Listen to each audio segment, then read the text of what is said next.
સ્ફુરત કૃષ્ણ પ્રેમામૃત રસ ભરેણાતિ ભરિતા વિહારાન કુર્વાણા વ્રજપતિ વિહારા દિશુ સદા પ્રિયા ગોપી ભર્તુ સ્ફુરતુ સતતમ વલ્લભ ઇતિ પ્રથાવત્યસ્માકં હૃદિ સુભગ મૂર્તિ સકરુણા શ્રીમદ વૃંદાવનેન્દુ પ્રગટિત રસિકાનંદ સંદોહરૂપ સ્ફુર્જદ્રાસાદિ લીલામૃત જલધિભરા ક્રાંત સર્વોપી શશ્વત તસ્યૈવાત્માનુભાવ પ્રગટન સાજ્ઞયા પ્રાદુરાસીત ભૂમૌ યઃ સન્મનુષ્યા પૃથિરતિ કરુણા સ્તં પ્રપદ્યે હુતાશમ પ્રાકૃત ધર્માનાશ્રય પ્રાકૃત નિખિલ ધર્મરૂપમિતિ નિગમ પ્રતિપાદ્યમ યત્તચ્છુદ્ધં સાકૃતિસ્તૌમિ. શ્રી મહાપ્રભુજીના અનુગ્રહથી અને પરમ ભગવદીય પરમ ભાગવત પૂજ્ય દાદાજી અને નવનીત પ્રિય શાસ્ત્રીજીના આશીર્વાદથી કીર્તનભાઈ શાસ્ત્રીજીની કાનીથી શ્રીમદ ભાગવત અંતર્ગત શ્રી ભાગવતાર્થ પ્રકરણમાં આપણો સત્સંગ આજે થઈ રહ્યો છે.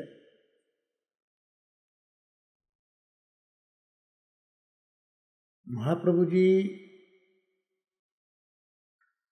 પરીક્ષિતજીના ઉત્તમ શ્રોતા તરીકેની સમજ વિશેષ રીતે આપી રહ્યા છે, કારણ કે 12મા અધ્યાય પ્રથમ સ્કંદમાં આ ઉત્તમ શ્રોતાનો જન્મ બતાવ્યો અને ઉત્તમ અધિકારીનું પ્રકરણ 7મા અધ્યાયથી શરૂ થયું. તો 7 થી 11 એ 5 અધ્યાય શાના માટે? એટલે સૌ પોતપોતાના મત રજૂ કરે. આપણા શ્રી વલ્લભ એમ સમજાવે છે કે પરીક્ષિતના જન્મમાં, કોઈ પણ જન્મમાં બીજ ખૂબ આવશ્યક છે. એટલે બીજની શુદ્ધતા, પવિત્રતા એ હોવી બહુ જરૂરી છે. એટલે પરીક્ષિતના જન્મ પહેલાં આ બીજને પવિત્ર કરવા માટે 5 પ્રકારની શુદ્ધિઓ એ મહાપ્રભુજી 7મા અધ્યાયથી 11મા અધ્યાય સુધીમાં બતાવે છે. દાખલા તરીકે 7મા અધ્યાયમાં અર્જુને કરેલી સ્તુતિ છે, તો આ પિતૃશુદ્ધિ થઈ. ત્યાર પછી 8મા અધ્યાયમાં કુંતાજીની સ્તુતિ છે, આ માતૃ શુદ્ધિ થઈ. 9મામાં ભીષ્મદાદાની શુદ્ધિ આવશે, ભીષ્મની મુક્તિ આવશે. આ પોષકાન્ન શુદ્ધિ થઈ. ત્યાર પછી દ્વારકા તરફ જે ગમન કરે છે એ જે કુરુનારીઓએ સ્તુતિ કરી છે, સર્વ સંસર્ગ એ શુદ્ધિ થઈ છે. અને દ્વારકામાં પહોંચ્યા પછી જે આયોજન થયું છે તો આગંતુક દોષો પણ બધા દૂર થયા છે. આમ 5 પ્રકારની શુદ્ધિ આ પરીક્ષિતના જન્મના બીજને શુદ્ધ કરનારી છે. અને 3 પૂર્વજો એ પણ મુક્ત થયા છે પરીક્ષિતજીના જન્મ પહેલાં, એ પણ જરૂરી છે. તો આના અનુસંધાનમાં પ્રથમ સ્કંદનો 8મ અધ્યાય 8મ અધ્યાય જે ઉત્તમ અધિકારીઓનું પ્રકરણ છે એમાં આજે કુંતાજીની સ્તુતિમાં આગળ 17મો શ્લોક આપણે જોઈશું. હવે એ 17મા શ્લોકમાં આપણે આગળ વધીએ એ પહેલાં અત્યાર સુધી કુંતાજીની જે સ્તુતિ છે એમાં ક્રમશઃ શ્લોકોમાં કુંતાજીએ ઠાકોરજીને જે નમસ્કાર કર્યા છે, ઠાકોરજીની જે ઓળખ કરાવી છે એનું આપણે થોડુંક પુનરાવર્તન કરી લઈએ. તો પહેલા શ્લોકમાં નમસ્કાર કરતાં કરતાં ઠાકોરજીને કહ્યું કે આ પ્રકૃતિથી પર છો, આદિપુરુષ છો, પરમેશ્વર છો, આવા કૃષ્ણ તમને નમસ્કાર. જે અત્યાર સુધી માત્ર ભત્રીજા તરીકે સમજતા હતા કે અર્જુનના સખા તરીકે સમજતા હતા, એ આજે હવે કૃષ્ણને કહી રહ્યા છે પ્રકૃતિથી પર, આદિપુરુષ, પરમેશ્વર.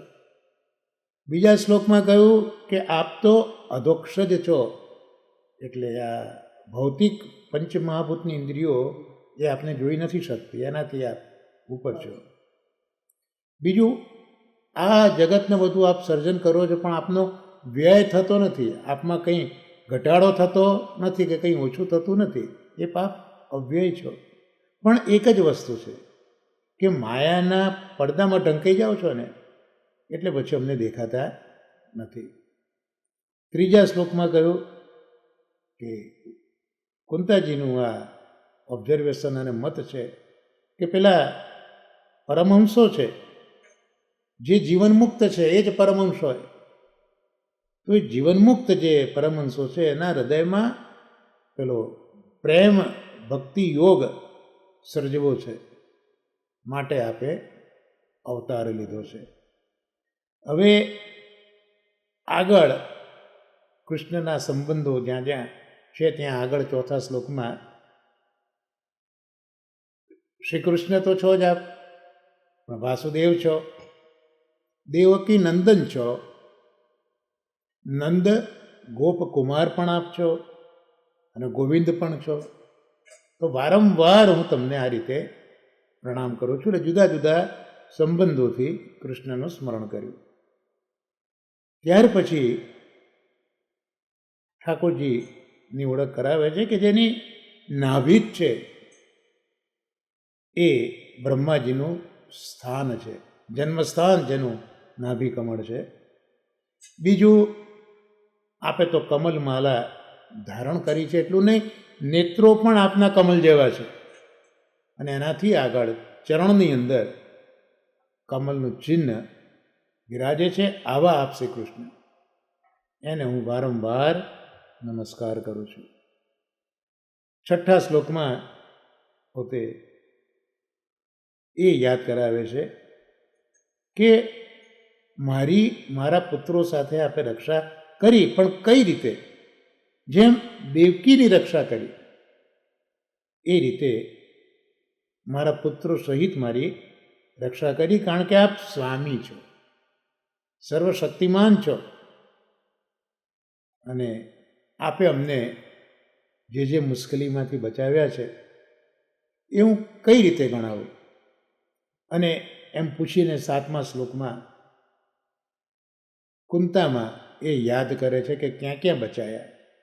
તો એક તો ઝેરથી બચાયા, બીજું લાક્ષાગૃહના પ્રચંડ આગથી, અગ્નિથી બચાયા, હિડિંબ જેવા રાક્ષસોથી બચાયા, જુગટુની જે સભા હતી ત્યાં બચાયા, અને વનવાસ દરમિયાન તો અનેક વિપત્તિઓ આવી. એ ઉપરાંત પછી યુદ્ધમાં પણ શસ્ત્ર અશસ્ત્ર ફેંકાતા હતા, તેમાંથી બચાયા, અને હમણાં છેલ્લે અશ્વત્થામાના બ્રહ્માસ્ત્રથી પણ બચાવ્યા. 8મા શ્લોકમાં બહુ જબરજસ્ત માગણી કુંતાજીએ કરી છે. પરિવાર સાથેનો માનો જે સંબંધ છે એ કેટલો સુદૃઢ હશે કે વિપત્તિઓ માગે છે પોતાને અને પોતાના પરિવાર માટે. એટલે જે પોતાના પુત્રો છે એ કેટલા પ્રેમાળ હશે કે માએ જે માગ્યું તે પણ સ્વીકારી લે. એટલે 8મા શ્લોકમાં કહ્યું કે અમારા જીવનમાં વિપત્તિઓ આવતી જ રહે, માત્ર કુંતાજીના નહીં પણ પોતાના પુત્રો સહિત જીવનમાં આપત્તિ આવતી રહે, કારણ કે એમાં જ આપના દર્શન થાય છે. અને આપના દર્શન થયા પછી તો જન્મ મૃત્યુના ચક્કરમાં અમારે આવવું પડતું નથી. 9મા શ્લોકમાં પ્રભુના સ્વરૂપની એક ઝલક આપે છે કે ઘમંડી મનુષ્યો છે ને, જેને સત્તા અને સંપત્તિનું ઘમંડ છે, એ મનુષ્યો તો આપનું નામ પણ લઈ શકતા નથી, પણ જે અકિંચન છે એને આપ દર્શન જરૂર આપો છો. 10મા શ્લોકમાં એટલે જ પેલા અકિંચનની વાત કરતા કહે છે કે અકિંચન એટલે જે નિર્ધન છે એ નિર્ધનોનું આપ પરમ ધન છો.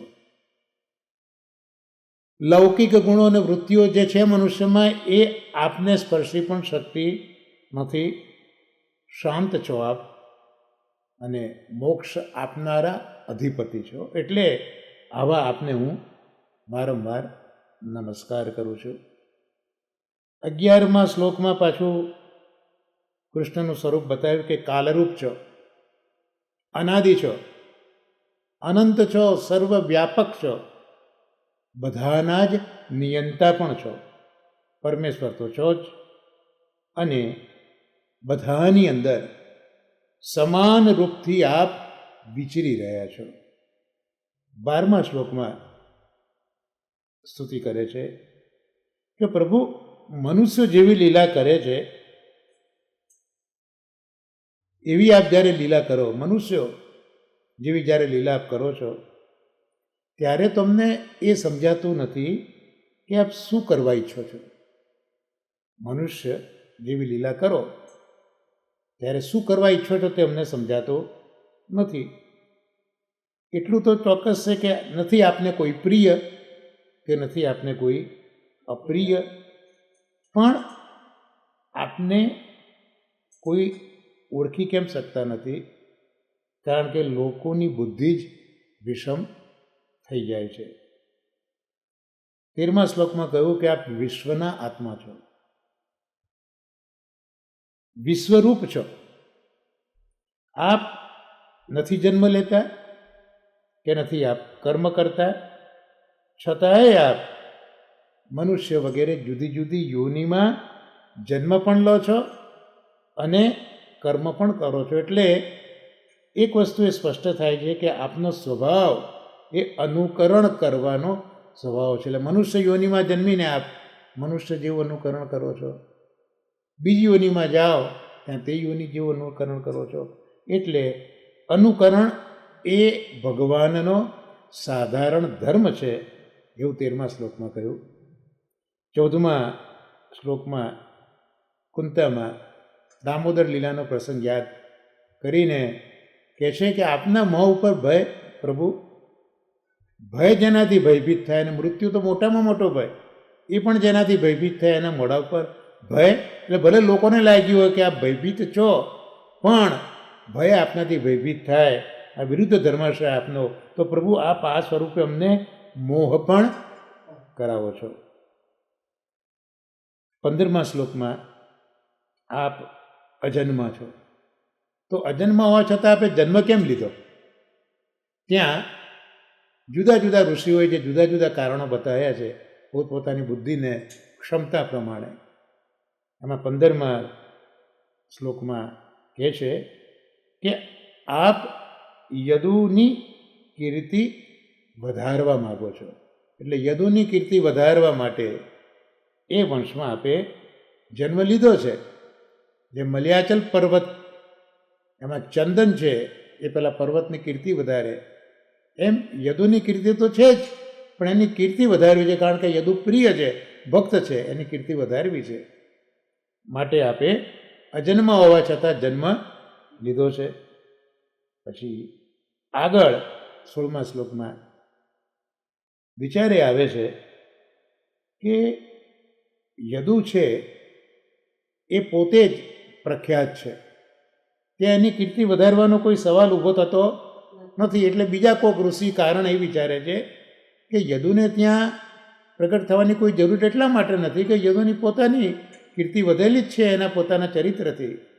તો બીજો વિચાર એ આવ્યો કે આપ અજન્મા છો, પ્રભુ છો, પણ પેલા વસુદેવ દેવકીએ જે તપ કરેલું પૂર્વજન્મમાં એ વચન આપે આપ્યું છે, માટે આપે વસુદેવ દેવકીને ત્યાં જન્મ લીધો છે.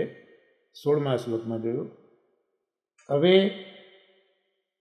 17મા શ્લોકની અંદર આપણે આજે જે જોઈશું તે એ રીતે જોઈશું કે વસુદેવ દેવકીને ત્યાં જે વરદાન આપવા અજન્મા જન્મ લઈને પ્રગટ થયા એની સામે કેટલાક ઋષિઓને આ કારણ સાથે વાંધો છે. આપણે અગાઉ ચર્ચા કરી હતી દ્રવ્ય અને પ્રયોજન. દ્રવ્ય એટલે શરીર, દેહ, અને પ્રયોજન એટલે પ્રભુ કેમ પ્રગટ થયા તે, શા માટે દેહ ધારણ કર્યો. તો એ જુદા જુદા પ્રયોજનો જુદા જુદા ઋષિઓએ પોતાની રીતે વિચાર્યા. તો જ્યારે છેલ્લે આ 16મા શ્લોકમાં આપણે જોયું કન્ટિન્યુટીના કે વસુદેવને આપેલા વચનને વરદાનને પૂર્વ કરવા આપ પધાર્યા. તો અહીંયા હવે કહે છે કે ભાઈ વસુદેવજીએ તપ કર્યું, આગળ તપ કર્યું હતું વસુદેવે, અને એનાથી આપ પ્રગટ થયા. કારણ કે સુતપા, પછી કશ્યપ,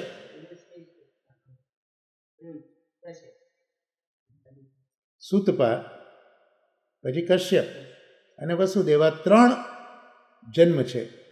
પ્રભુ 3 જગ્યાએ પ્રગટ થયા છે. તો વસુદેવ સુતપા હતા. પહેલા એ સુતપા હતા. એમણે તપ કર્યું છે અને એટલે તમે પ્રગટ થયા એમ કહેવામાં વિરોધ આવશે. કારણ કે એક તો સુતપાએ જે તપ કર્યું એ વાતને ઘણો સમય વીતી ગયો છે, અને તમે જો એ જ રીતે તપના કારણથી જ પ્રગટ થયા હો તો વસુદેવજીના બાકીના 2 અવતાર એ વખતે આ પૃષ્ણની ગર્ભ તરીકે આવ્યા, સુતપા અને પૃષ્ણી એના પુત્ર, અને કશ્યપ અદિતિના પુત્ર તરીકે આપ વામન તરીકે આવ્યા. તો હવે આ 2 અવતારો જે છે એ અવતારો તો અંશાવતાર છે.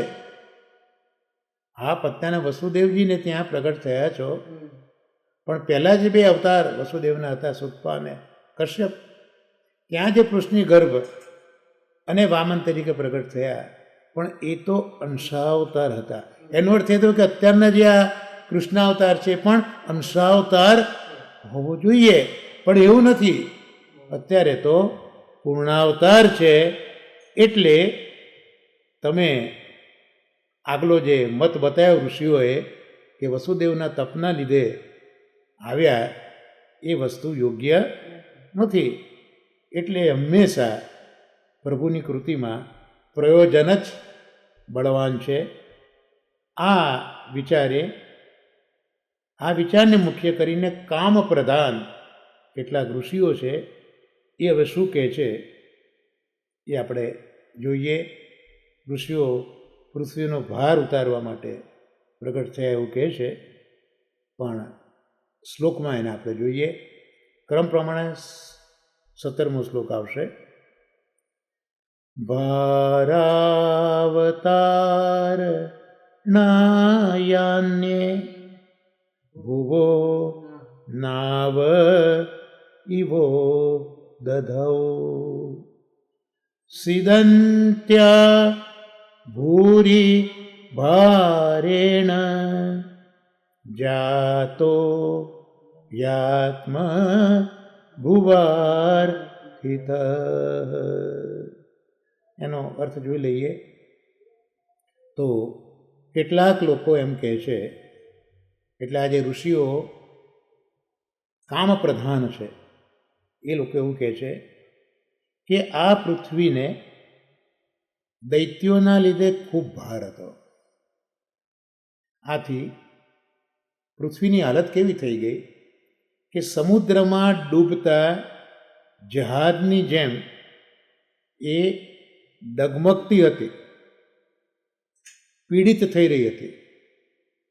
આથી બ્રહ્માની પ્રાર્થનાથી તેનો ભાર ઉતારવા આપ પ્રગટ થયા છો. જો દસમ સ્કંધમાં જોઈએ તો મહાપ્રભુજીએ જે 5 પ્રકરણો બતાવ્યા એમાં જન્મ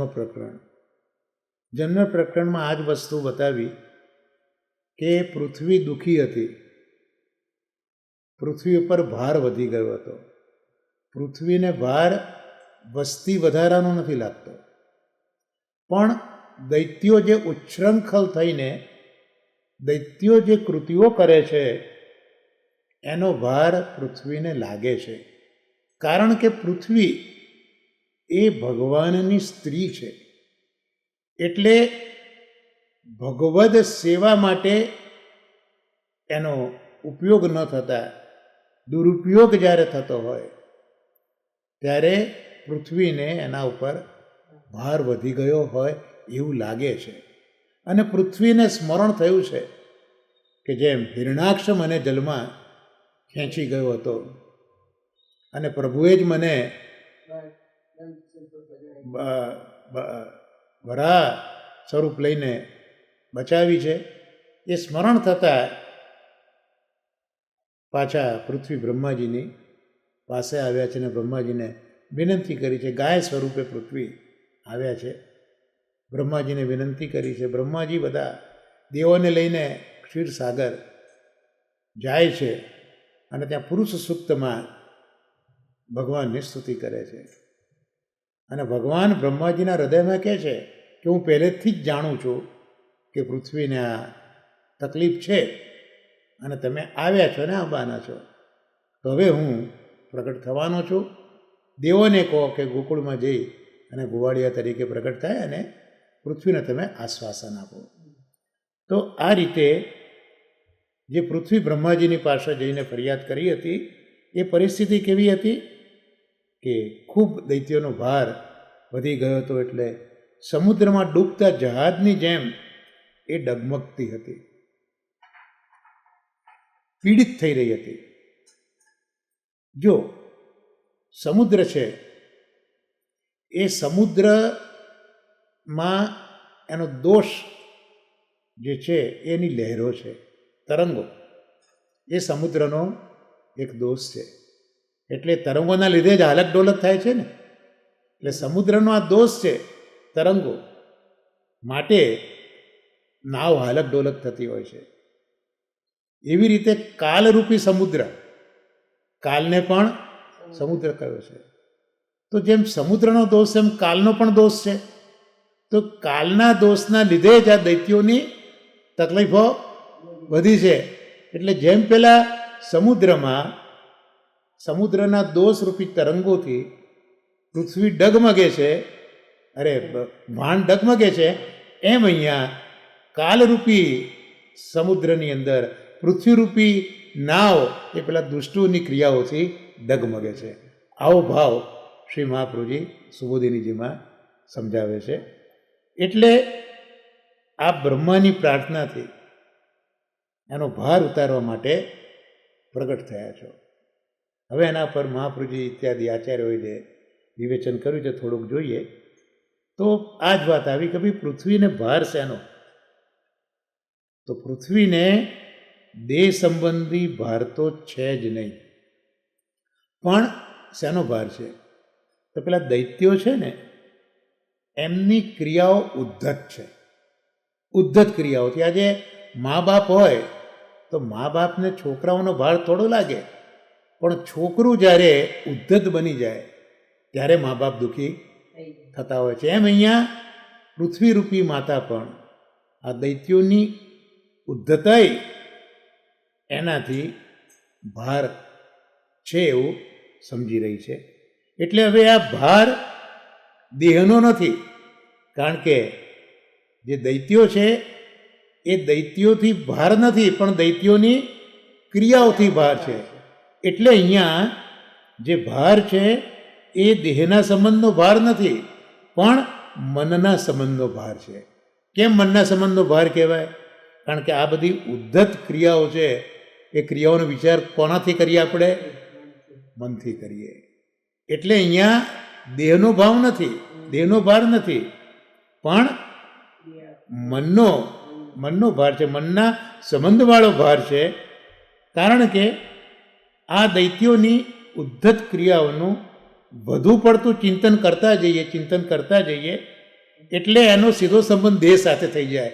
આ તો બહુ સીધી વાત છે કે મનમાં તમે જેટલી માનસિકતા તમારી બગડે એની અલ્ટિમેટ ઇફેક્ટ તો તમારા શરીર ઉપર આવતી જ હોય છે. તો ભલે મન સંબંધી છે, પણ એનું વધુ પડતું ચિંતન કરતા જઈએ તો એ જે મનનો સંબંધ છે એ હવે શેનો સંબંધ બની જાય? દેહનો સંબંધ બની જાય છે. આ પરિસ્થિતિમાં હવે આ પરિસ્થિતિ થઈ કે મનનો ભાર, મનના સંબંધવાળો ભાર એ દેહના સંબંધવાળો બની ગયો. તો હવે આ પરિસ્થિતિમાં જો ભગવાન ભૂમિ ઉપર પધારશે તો શું થશે? પેલું ચિત્ત, મન એ પ્રભુમાં જશે, અને ચિત્ત પ્રભુમાં જશે એટલે જે પેલા ઉદ્વેગ કરનારાઓ છે એનું વિસ્મરણ થઈ જશે. અને વિસ્મરણ થશે, જે લોકો ઉદ્વેગ કરાવે છે એનું વિસ્મરણ થશે એટલે આપોઆપ ભાર ઓછો થઈ જશે. કારણ કે જે ભાર છે તો મનનો ભાર છે, અને મન અત્યારના જે દુષ્ટો છે એની ક્રિયાઓમાં લાગ્યું છે, માટે શરીર અનુભવી રહ્યું છે ભાર. પણ હવે પ્રભુ પધારશે એટલે મન, ચિત્ત, બુદ્ધિ એ બધું પ્રભુમાં જશે. પ્રભુનું સ્મરણ થતાં જે લોકો ઉદ્ધત ક્રિયા કરે છે ત્યાંથી મન દૂર થશે એટલે આપોઆપ ભાર ઓછો થઈ જશે. એટલે આ ભાર મૂકનારી બુદ્ધિ છે, આથી ઉદ્વેગ કરનારાઓનું વિસ્મરણ કરતાં જ ભાર જતો રહે છે. કારણ કે અહીંયા શબ્દ વાપર્યો છે ભાર ઉતારવા માટે. ભારનો નાશ કરવા એવું નથી કહ્યું, પણ કયો શબ્દ છે? ભાર ઉતારવા. એટલે મહાપ્રભુજીએ આ એક એક શબ્દનો ખૂબ સુંદર અર્થ સમજાવ્યો છે. ભાર દૂર કરવા એવું કેમ નથી કહેતા? ભાર ઉતારવા આપ પધાર્યા છો એવું કેમ કહે છે? તો અહીંયા જે ઉપાય છે એ તરત કરવાનો છે. ઉપાય કેમ તરત કરવાનો છે? તો પેલા સમુદ્ર અને નાવનું ઉદાહરણ આપ્યું કે ભાઈ સમુદ્રમાં પેલા તરંગોથી જેમ હાલક ડોલક થાય છે એવી રીતે અત્યારના આ કાલરૂપી સમુદ્ર એ દુઃખનું કારણ બન્યો છે. કાલનો પ્રભાવ એવો છે કે દૈત્ય વૃત્તિ, આ કાલ આખો દૈત્યોને અનુકૂળ થઈ ગયો છે. એટલે જેમ પેલો સમુદ્ર ડુબાડનારો છે એમાં કાલ પણ ડુબાડનારો છે. માટે અહીંયા આ સમુદ્રનું ઉદાહરણ આપ્યું. સમુદ્રનું આ શ્લોકમાં સમુદ્રનું ઉદાહરણ કેમ આપ્યું? તો સમુદ્ર જેમ પેલા નાવને ડુબાડનારો છે એવી રીતે આ કાલ છે એ પણ સમુદ્ર છે. એટલે એનો પણ દોષ, કાલનો દોષ પણ આ પૃથ્વીને ડુબાડનારો છે. નાવનો આધાર સમુદ્ર છે. સમજાવ્યું વિશેષ કે નાવ કોના આધારે છે? સમુદ્રના આધારે છે. પણ એમાં પેલા તરંગો થાય છે એ સમુદ્રનો દોષ છે. આ જ રીતે કાલનો જે દોષ છે એ છે કે કાલ દોષથી ધર્મનો ક્ષય થયો છે. અયમ તો યુગ ધર્મો હિ વર્તતે કશ્ય દૂષણમ. તો આ કાલનો દોષ આવ્યો. શું કાલનો દોષ આવ્યો? કે ધર્મનો ક્ષય થયો. એટલે પૃથ્વીનો આધાર જે કાલ હતો એ પણ એને ભાર કરનારો બની ગયો. જે આધાર છે એ આધાર જ ભાર કરનારો બની ગયો છે. એટલે આ બંનેના દોષનો સંબંધ પૃથ્વીને છે. એટલે એક તો જે દૈત્યો છે એનો ભાર છે, અને બીજું જે કાલનો દોષ છે એનો ભાર છે. આમ બે પ્રકારનો બંને દોષોનો સંબંધ પૃથ્વીને છે. એટલે ઠાકોરજી કહે છે કે મારે તરત આનો ઉપાય કરવો પડશે. અને હવે જો તરત ઉપાય ન થાય, જો તરત ઉપાય ન કરે તો શું થાય? ભૂમિનો ઉદ્ધાર કરવો પડે. એટલે શું થાય કે ભૂમિ એ જેમ પેલો ખેંચી ગયો હતો હિરણાક્ષ અને રસાતલમાં ગઈ હતી, એમ ભૂમિ પણ દૈત્યોથી રસાતલમાં જતી રહે, ભૂમિનું અસ્તિત્વ જ ન રહે. એટલે જો હવે ઉપાય ન થાય, જેમ પેલા સમુદ્રમાં ડૂબતું જહાજ હોય એને ન બચાવો તો ડૂબી જાય, એમ અહીંયા જે ડૂબતી પૃથ્વી છે એને જો તમે એનો ઉદ્ધાર ન કરો તો એ પણ ડૂબી જાય. તો ઠાકોરજીએ નવી સૃષ્ટિ રચવી પડે. પૃથ્વી ગઈ તો પછી નવી સૃષ્ટિ રચવી પડે. અને ભાર ઉતારવા માટે બ્રહ્માજીએ એટલે પ્રાર્થના કરી છે. જો ભાર ન ઉતારો, પૃથ્વી ગઈ તો નવી સૃષ્ટિ રચવી પડે. એ સૃષ્ટિનું સર્જન કોણે કરવું પડે? બ્રહ્માજીએ કરવું પડે. એટલે ભાર ઉતારવા બ્રહ્માજીએ પ્રાર્થના કરી. બ્રહ્માજીને અહીંયા આત્મભુવા કહ્યું. એટલે જે પ્રભુથી ઉત્પન્ન થયા છે એટલે પ્રભુના પુત્ર છે. આત્મભુવા જે પ્રભુના પુત્ર છે માટે આત્મભુવા. એટલે અહીંયા બ્રહ્માજીએ પ્રાર્થના કરી છે. આથી પૃથ્વીનો ભાર હળવો ન થાય તો પૃથ્વીનો ઉદ્ધાર કરતા પૃથ્વી અને બ્રહ્મા એમ બંનેની ઉત્પત્તિ કરવી પડે. જો પછી પૃથ્વીનું અસ્તિત્વ જ ના રહે તો એટલે પૃથ્વીનો ઉદ્ધાર કરીએ, ભાર હલકો ન કરતા પૃથ્વીનો ઉદ્ધાર કરો તો પાછું તમારે પૃથ્વીની રચના કરવી પડે. એના માટે બ્રહ્માની રચના કરવી પડે.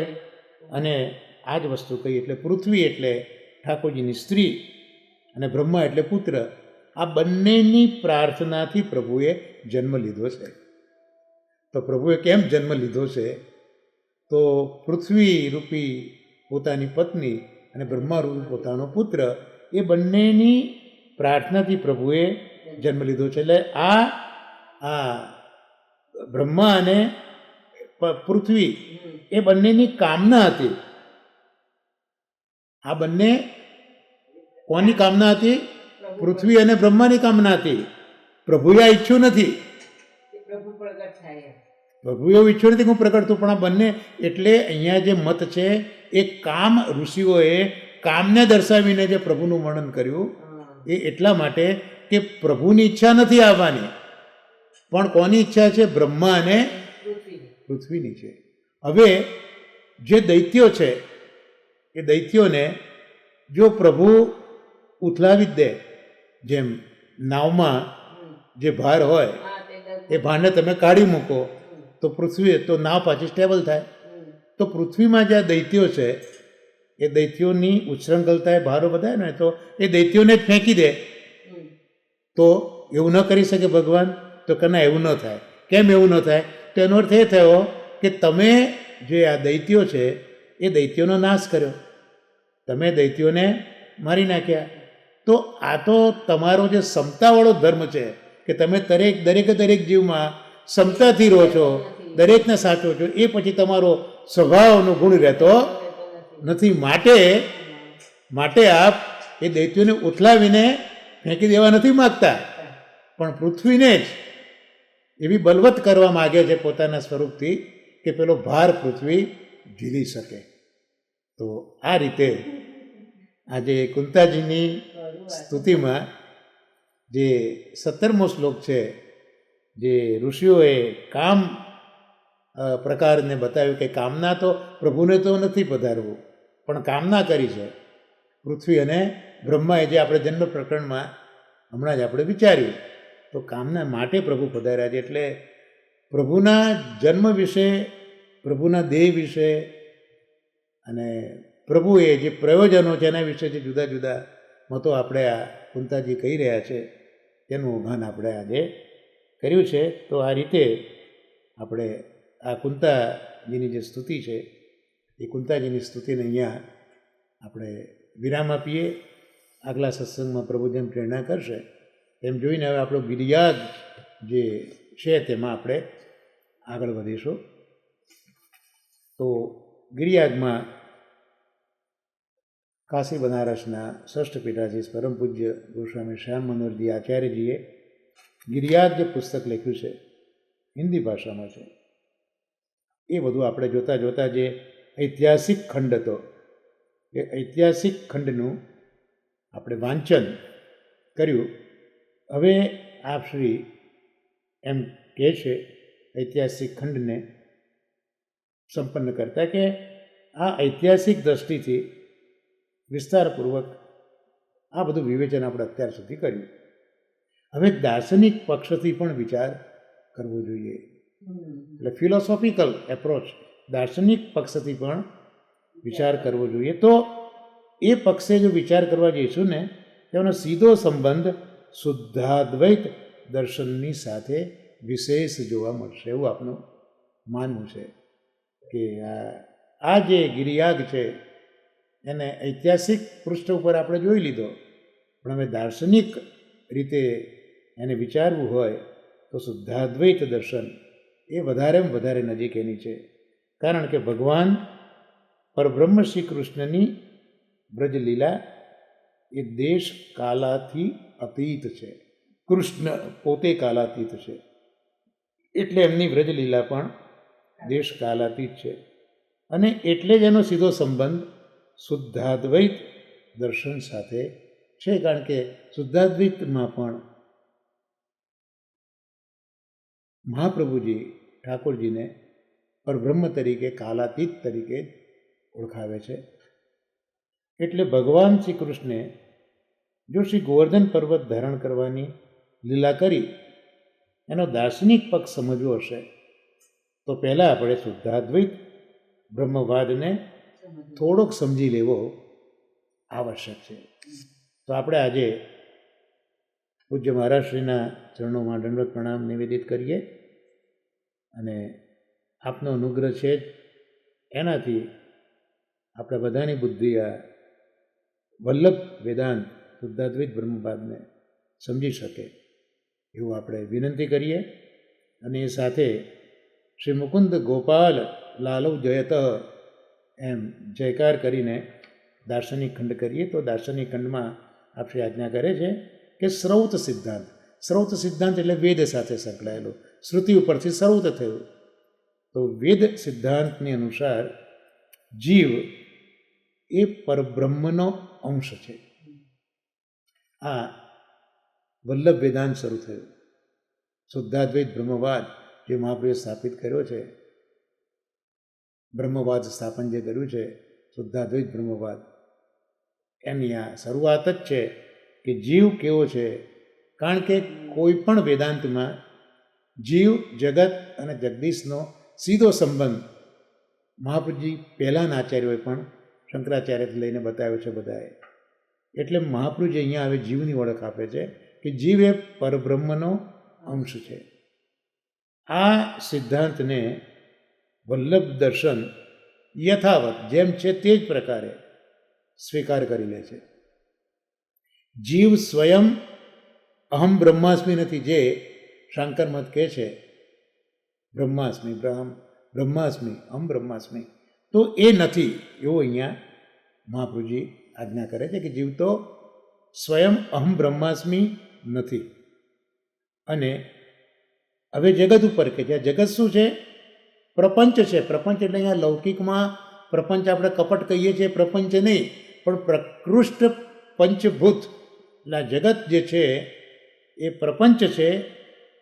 એટલે ભગવદ કાર્ય છે, એ ભગવાનનું કાર્ય છે. એટલે શાંકર મત જે જગતને મિથ્યા કહે છે અને માયાએ રચ્યું એમ કહે છે, એમ મહાપુરુષજી આજ્ઞા કરે છે કે જીવ એ ભગવાનનો અંશ છે અને જગત જેને પ્રપંચ કહેવાય, ભગવત કાર્ય છે, એ મિથ્યા નથી. ભગવાન જેટલા સત્ય છે એટલો જ જગત પણ સત્ય છે. એટલે આ પ્રમાણે અને આ બધા પ્રમાણો શ્રુતિઓ અને સ્મૃતિમાં બધી જ જગ્યાએ ઉપલબ્ધ છે. એના કેટલાક શ્લોકો લખ્યા છે.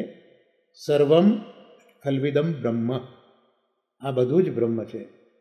યતો વા ઇમાની ભૂતાની જાયંતે, એમાંથી જ આ બધા ભૂતો પ્રગટ થયા છે. યથાગ્ને ક્ષુદ્રા વિસ્ફુલિંગા વ્યુચ્ચરંતી, જેમ એક અગ્નિમાંથી તણખાઓ નીકળે છે તે રીતે બધા રચાયા છે. અહમ સર્વસ્ય જગત પ્રભવ, શ્રીમદ ભગવદ્ ગીતાની આજ્ઞા કે આ જગતનું કારણ જ હું પોતે છું. પુરુષ એવ ઇદમ સર્વમ, આ બધું જે છે એ પુરુષાત્મક જ છે. મમય વાંશો જીવલોકે જીવભૂત સનાતન, ગીતા આજ્ઞા કે જીવ છે મારો અંશ છે. અંશો નાના વ્યપદેશતા, તો અંશ જ એ વ્યાપેલો છે બ્રહ્મમાંથી.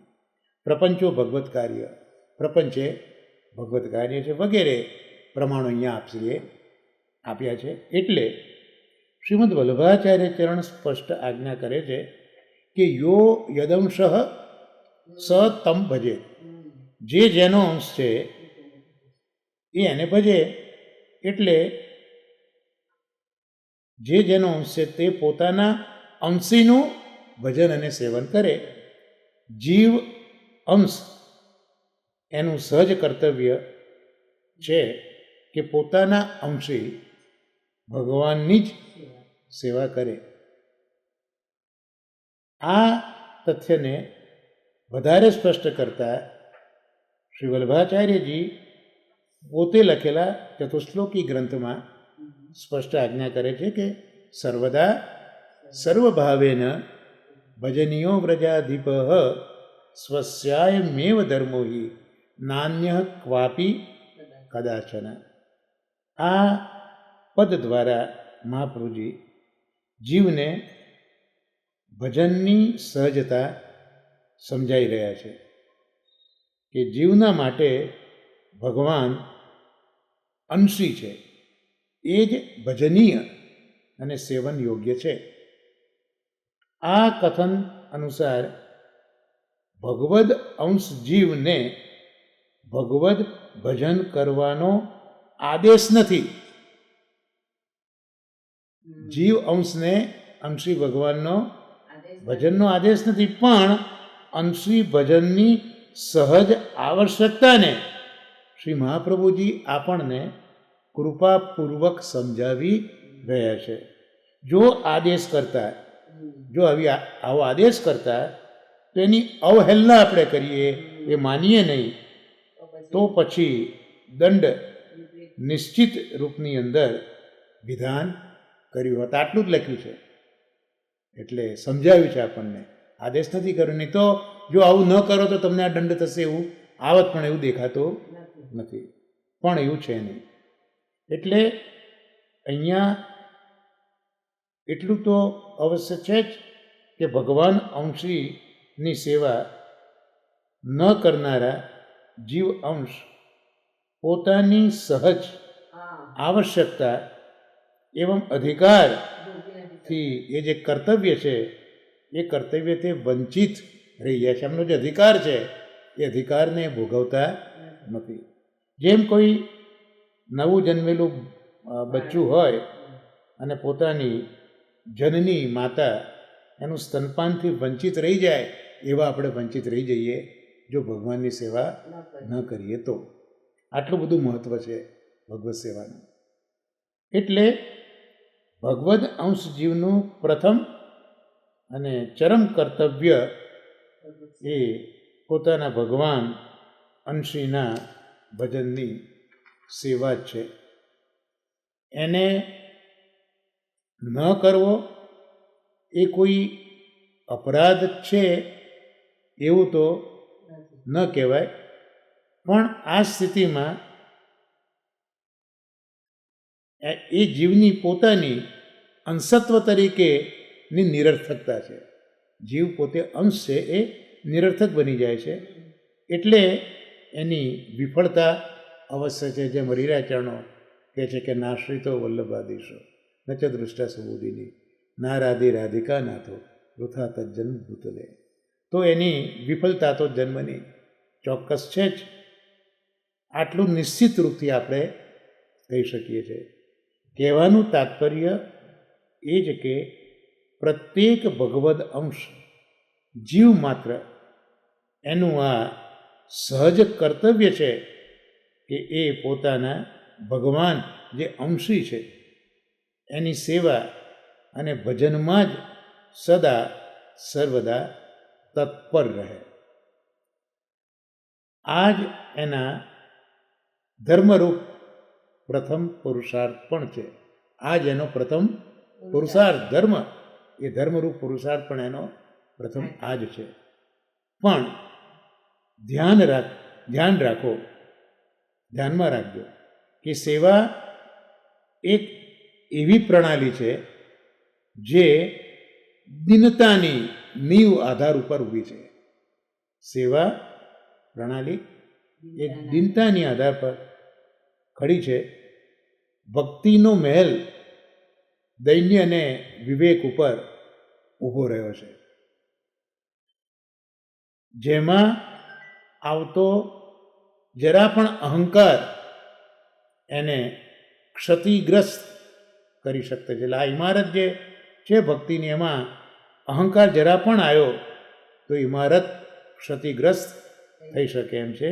કારણ કે ભજન ત્યારે જ સંભવ બને જ્યારે જીવ અહંતા મમતાથી રહિત હોય.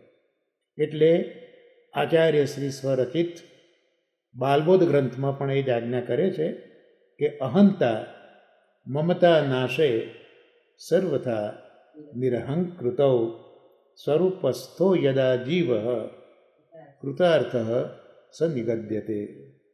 આ આચાર્ય વચન અનુસાર જીવની અંદર સ્થૂલ શરીર અને લિંગ શરીરની અહંતા હોય છે, અને એનો જે પરિકર છે ગૃહ વગેરે તથા પ્રાણ ઇન્દ્રિય વગેરે, એમાં એની મમતા હોય છે. આ બંનેનો જ્યારે પરિત્યાગ થાય છે ત્યારે જીવ પોતાના સ્વરૂપસ્થ છે એવું આપણે કહેવાય છે. તો આ જ જીવની મુક્તિ પણ આ જ છે, સ્વરૂપસ્થ. યદા જીવ કૃતાર્થ સનિગત્ય, તે અહંતા મમતા છોડીને પોતે આત્મા અંશ છે, આત્મા રૂપમાં જે પોતે સ્થિર થાય ત્યારે એની મુક્તિ છે. જેને મુક્તિને અહીંયા કૃતાર્થતા તરીકે ઓળખાવી છે. મુક્તિ એટલે મરી જવું નહીં, પણ તમે કૃતાર્થ થઈ જાઓ જો તમે અંતા મમતાનો ત્યાગ કરો તો. એટલે જીવતા જીવતા જ તમારી મુક્તિ છે, જીવન મુક્ત તમે બની જાઓ છો. આ ભક્તિ માર્ગીય કૃતાર્થતા નથી, પણ અંતા મમતાની નિવૃત્તિ ભગવદ ભજન અનુકૂળ યોગ્યતા નિરૂપણમાં અપેક્ષિત છે. એટલે ભક્તિ માર્ગીય કૃતાર્થતા માત્ર અંતા મમતામાં વિરમતી નથી, એનાથી કંઈક આગળ છે. એ અંતા મમતાની નિવૃત્તિ એટલા માટે કે જેથી ભગવદ ભજનની અનુકૂળતા આના દ્વારા જ આપણે કરી શકીએ છીએ, એના માટે અપેક્ષિત છે. જીવ ભગવદંશ હોવાથી સ્વરૂપ દુષ્ટ નથી, પણ સ્વભાવ દુષ્ટ છે. એટલે એની નિવૃત્તિ માટે શ્રવણ વગેરે કરવા આવશ્યક છે. સ્વરૂપથી તો એ શુદ્ધ જ છે, ઠાકોરજીનો જ છે, પણ સ્વભાવ દુષ્ટતા છે એને દૂર કરવા માટે શ્રવણ વગેરે જે નવદા ભક્તિ છે તે કરવી આવશ્યક છે. એટલે ભગવદ ભજન, સેવા, સત્સંગ વગેરેથી ક્રમશઃ પ્રભુની પ્રતિ જીવનો ભાવ જ્યારે દ્રઢ થતો જાય છે તો પછી ભગવાનમાં ક્રમશઃ પ્રેમ, આસક્તિ અને વ્યસન એને થતા જાય છે. એટલે તમે ભગવદ ભજન કરો એટલે સેવા કરો, સત્સંગ કરો, તો એનાથી ક્રમશઃ એ જીવને પ્રભુમાં પ્રેમ આસક્તિ અને વ્યસન જાય છે. અને જ્યારે ભગવાનમાં વ્યસન થયું તો મહાપ્રભુજી આજ્ઞા કરે છે કે યદા સ્યાદ વ્યસનમ કૃષ્ણે કૃતાર્થ સ્યાત તદૈવ હિ. જો આવું વ્યસન કૃષ્ણમાં થયું તો સદાય તમે કૃતાર્થ છો. આ સ્પષ્ટ આચાર્ય આજ્ઞા છે. આ જ પુષ્ટિ ભક્તિ માર્ગીય કૃતાર્થતા છે. તો આગળ જે કૃતાર્થતા કઈ અહંતા મમતા દૂર થવી એ પણ કૃતાર્થતા છે, પણ એ કૃતાર્થતા પુષ્ટિ ભક્તિ કરવા માટે એ આવશ્યક છે, અપેક્ષિત છે. પણ એ તમે સેવા વગેરે કરો અને ધીરે ધીરે પ્રેમ આસક્તિ વ્યસન થતાં થતાં કૃષ્ણમાં વ્યસન થાય ત્યારે આ પુષ્ટિ ભક્તિ માર્ગીય કૃતાર્થતા છે. એટલે આ બે પ્રકારની કૃતાર્થતા, મર્યાદિત કૃતાર્થતા અને પુષ્ટિ ભક્તિ માર્ગીય કૃતાર્થતા અહીંયા આ બતાવી છે. ભગવાન પોતાના કોઈ પણ ભક્ત અંશને ભટકે એવું ઈચ્છતી નથી. પોતાનો અંશ ભટકે એવું ભગવાન ઈચ્છતા નથી, કોઈ પણ ભક્ત. પરંતુ એ જીવો, એ અંશો એનો અન્યાશ્રય છોડાવવા માટે અને નિરોધ સિદ્ધ કરવા માટે કોઈના કોઈ લીલાના માધ્યમથી એનો અવિલંબ અંગીકાર કરે છે. એટલે જીવને ભટકતો જોઈએ તો પ્રભુ કંઈક ને કંઈક એવી લીલા કરે છે કે જેથી એના માધ્યમથી એ જીવનો અંગીકાર થઈ જાય. કારણ કે સામાન્યતઃ લૌકિકમાં પણ કોઈ વ્યક્તિ પોતાની પ્રિય વસ્તુ અથવા પોતાની પ્રિય વ્યક્તિ સ્વયંથી દૂર રહે એ કદાપી ઈચ્છશે નહીં, લૌકિકમાં પણ. તો પરબ્રહ્મ ભગવાન શ્રી કૃષ્ણ પણ પોતાના જીવ અંશ એને સ્વયંથી દૂર રાખવાનું કેમ ઈચ્છે? ન જ ઈચ્છે, સર્વથા નહીં. એટલે આ સહજ પ્રક્રિયામાં કોઈ પણ યદિ બાધા ઉત્પન્ન કરે તો ભગવાન એને ક્યારેય પણ પૂર્ણ ક્ષમાનું દાન કરતા નથી. એટલે પ્રભુ પાસે જતાં જો કોઈને અટકાવે તો એને પ્રભુ કોઈ દિવસ ક્ષમા આપતા નથી. ઉડતા પ્રભુને કષ્ટ આપીને એ સહજ પ્રક્રિયા અર્થાત જીવ અંશનો પોતાના ભગવાન અંશીનું સામીપ્ય મિલન જો કોઈ બી પ્રકાર સે થઈ જાય તો ભગવાન અંશી માટે એ કષ્ટદાયક પણ કષ્ટ ન બનીને આનંદદાયક થાય છે. અહીંયા એ કહેવા માગે છે કે તમે એવું કાર્ય કરો છો કે જે કષ્ટદાયક છે, પણ એ કષ્ટદાયક કાર્ય પણ જો પેલા જીવને પ્રભુની પાસે લઈ જનારું હશે તો પ્રભુ એને કષ્ટ નહીં માને, પણ પ્રભુ એને આનંદદાયક માનશે. એટલે પ્રભુને કષ્ટ આપીને પણ એ સહજ પ્રક્રિયા અર્થાત જીવને ભગવાનની નજીક મિલન કરવાનું કોઈ પણ પ્રકાર હોય કે જેમાં ભગવાનને કષ્ટ પડતું હોય તો એ કષ્ટ પણ એ વખતે ભગવાનને આનંદ આપનારું લાગશે. જીવને પ્રભુ તરફ લઈ જવા માટે કોઈ એવું કાર્ય કરે છે કે જે ભગવાનને કષ્ટદાયક લાગે છે પણ એમાં ભગવાનને આનંદ આવે છે. અને એનું પ્રમાણ પણ આપ્યું છે. ભાગવતની અંદર 2 કથાનકોમાં આવું પ્રમાણ છે કે જીવને ભગવાનની પાસે લઈ જવા માટે જે ક્રિયા થઈ એમાં ભગવાનને કષ્ટ પડ્યું પણ ભગવાનને એમાં પણ આનંદ આવ્યો છે. એમાં પહેલું કથાનક બ્રહ્માજી સંબંધિત છે. જ્યારે બ્રહ્માજીએ ભગવાન શ્રી કૃષ્ણના ગાયો અને વાછરડાઓને ચોર્યા અને ફરી પોતાની ભૂલનું ભાન થતાં ભગવાનની શરણાગતિ કરીને ક્ષમા યાચી ઉપસ્થિત થઈ ગયા ક્ષમા માટે. પણ ભગવાને એને પ્રસન્ન થઈને ક્ષમા નથી આપી. કેવલ મૌન ભાવથી જ ક્ષમાદાન કર્યું છે. કોઈ આજ્ઞાથી ક્ષમા નથી આપી, ખાલી મૌન રહ્યા અને એ રીતે ક્ષમાદાન કર્યું છે. આ એક પ્રસંગ. બીજું કથાનક. તો જ્યારે ભગવાન શ્રી કૃષ્ણ દ્વારા ઇન્દ્ર પૂજનના નિષેધ કરી ગોવર્ધન પૂજાનો પ્રારંભ કરવામાં આવ્યો, ત્યારે ઇન્દ્ર અધિક કોપાયમાન થયો અને એને સંપૂર્ણ વ્રજને જલપ્લાવિત કરવાના માટે મુસલધાર વર્ષણ કર્યું. પણ ભગવાન શ્રી કૃષ્ણે પોતાના વામ શ્રીહસ્ત ઉપર શ્રી ગોવર્ધન પર્વતને ઉઠાવીને સમસ્ત વ્રજસ્થ જીવોને એ ગોવર્ધન પર્વતની છામાં પોતાની સન્નિકટ બોલાવીને 7 દિવસ સુધી એમની રક્ષા કરી. એટલે અહીંયા આ ઇન્દ્રના આ કાર્યમાં જે હતા જીવો એ બધા પ્રભુની નજીકમાં આવ્યા છે. એકદમ સન્નિકટ લખ્યું છે, એકદમ નજીક આવી ગયા છે.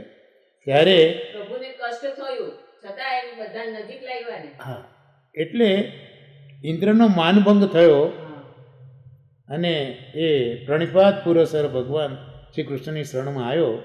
તો ભગવાન શ્રી કૃષ્ણે એને તત્કાલ પ્રસન્ન થઈને ક્ષમા આપી દીધી. ત્યાં ક્ષમા બ્રહ્માજી નથી આપી, ઇન્દ્રને આપી દીધી. આ બંને કથાઓ શ્રી ભાગવતમાં પ્રાપ્ત થાય છે. બંને કથાઓમાં બંને દેવતાઓએ ભગવાનનો અપરાધ કર્યો છે અને પછી બંને પોતાની ત્રુટિનો સ્વીકાર કરીને ક્ષમા યાચના બી કરી છે. પણ આ બંનેને ક્ષમાદાનમાં સૂક્ષ્મ કિંતુ ઊંડું અંતર ઉલ્લેખનીય છે. જેમ કે શ્રી ભાગવતમાં બંનેને ક્ષમાદાનના શ્લોકો તો સ્પષ્ટ જોવા મળે છે, પણ એ જે આખો પ્રકાર છે એ આપણે હવે આવતા સત્સંગમાં કઈ રીતે ક્ષમા આપી તે આપણે પૂજ્ય શ્રીમાનો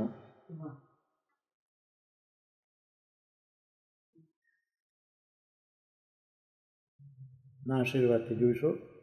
તો આજના સત્સંગને શ્રી શ્યામ મનોહરજી આચાર્ય સહસ્ત્ર પીઠાધીશ શ્રી શ્યામ મનોહરજી આચાર્ય શ્રીના ચરણોમાં નિવેદિત કરી આશ્રયપદ ગાન સાથે આજે આપણે સત્સંગને વિરામ આપીશું. આજથી જ ઘોડાષ્ટક ચાલુ થઈ ગયા છે, એટલે હજી ધમારના દિવસો છે. તો 17મી માર્ચ આશ્રયપદ ગાન કરીએ. શ્રી વલ્લભ પ્રભુ કરુણા સાગર જગત ઉજાગર ગાઈએ.